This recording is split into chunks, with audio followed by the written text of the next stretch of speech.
sasa, lakini mimi niko na Daudi wa kesho. Yes. Sio kuna mwana mkimbizi, mimi niko na mwana mfalme. Yes. Amina.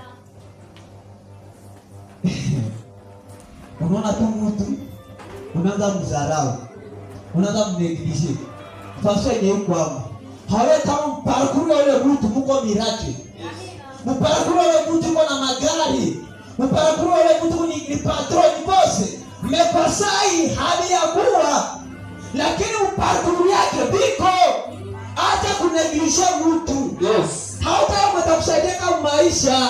Na kama hakusaidia atasaidia kama watoto yako. Kama hakusaidia wewe, atasaidia kwa watoto yako. Sasa ile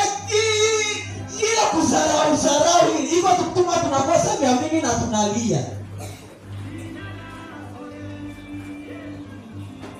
Amen, amen. Amen. Sasa Mungu anasema atakubariki. Anaona huyu gaso anasemena ni mzuri. Ule mwingine gaso anamwonyesha kiburi. Ule mwingine gaso anataka kuna mkritike. Sasa Mungu anajiuliza, mali yako kwa naniloba utaifanya na malaika? Amen, amen. Amen. Bila malaika utaifanya na malaika. Wakati kila gaso anamwanza kukunja, unampaisha mpaka kunywele, unampitisha kumena kisha unajisikia ni malaika. Nyama tolewa naye.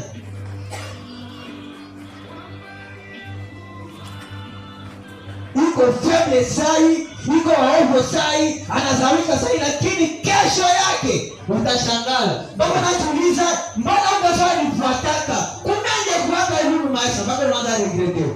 Jonathan akasema, Daudi, mimi nakuona wewe kesho, sikuoni wewe sai. Ndio maana niko rafiki na wewe.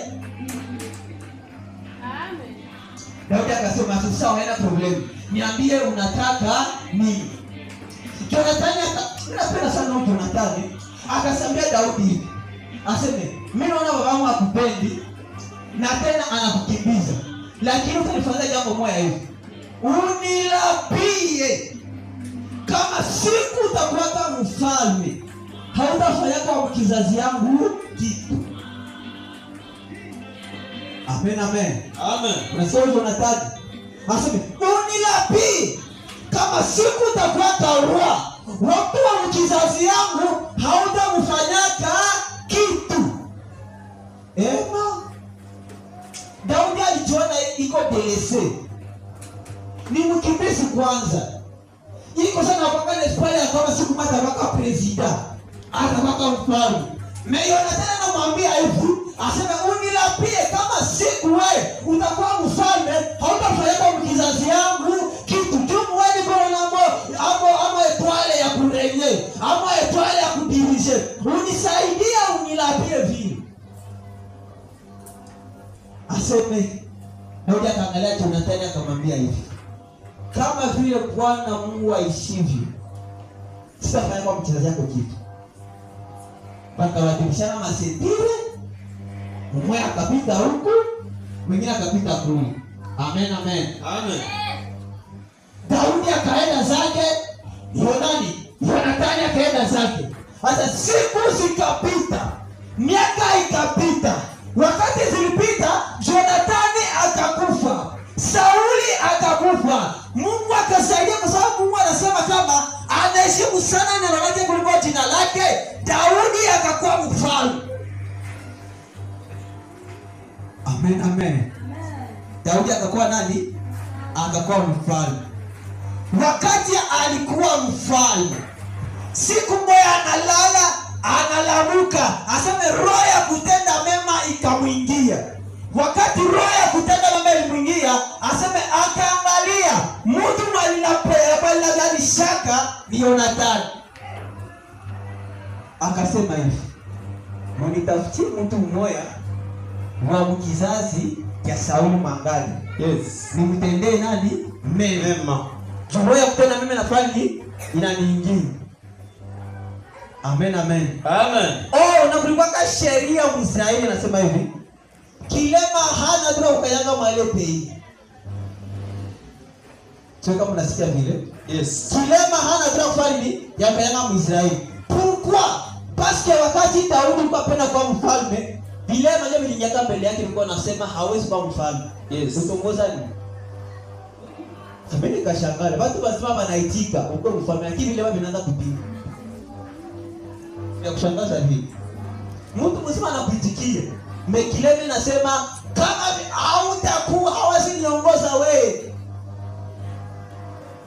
Ndio akasikia usiani. Vyote akamtupa Lodebare. Vyote kule mnyumba Makiri vyote akavitupa kule. Na kukatoka sherehe akasema hivi, hakuna kilema mwenye atavukaka tena pale. Vilema vyote vimekilia kule Lodebare. Sasa siku moja roho ya kutana mama kaingia Daudi. Daudi akasema, "Mnaangalia mkizazi cha Sauli kama kuna mwalibakia, ni mtendee mema." Juu roho ya kutenda mema na fahari ni inaniingia. Akaita Siba. Bakamuuliza sisi hakuna mtu mama anabakia. Siba akasema, "Huko mtu mama anabakia." Lakini ni kilema. Jina yake ni Mephibosheth. Na iko kule Lodebari. Kule kunyumba Makiri. Daudi akaangalia sheria na mubana. Sheria na fari ni inamubana. Akajiuliza, "Ndafanya tuni mulete nani Mephibosheth huku?" Wakati roho pekee nasema kama kilema hana roho ya kukanyaga hapa. Na kwa kilema miguu yote mbili bwana katika. Na alifanyaka agano ya kusema kama hata angamizaka tena mtoto wa tumbo ya nani ya Yonathani, Yes, wala ya Sauli, kwa juu ya agano yaliyofanyika na baba yake. Daudi akaangalia agano iko superior kewa. Agano ni ayuru sana kuliko sheria. Agano iko na mbinu ya kuvunja sheria. yes. Akasema, "Mimi naheshimia sana Aliaze, paske yuko yulu. Mwenye muniletee aye."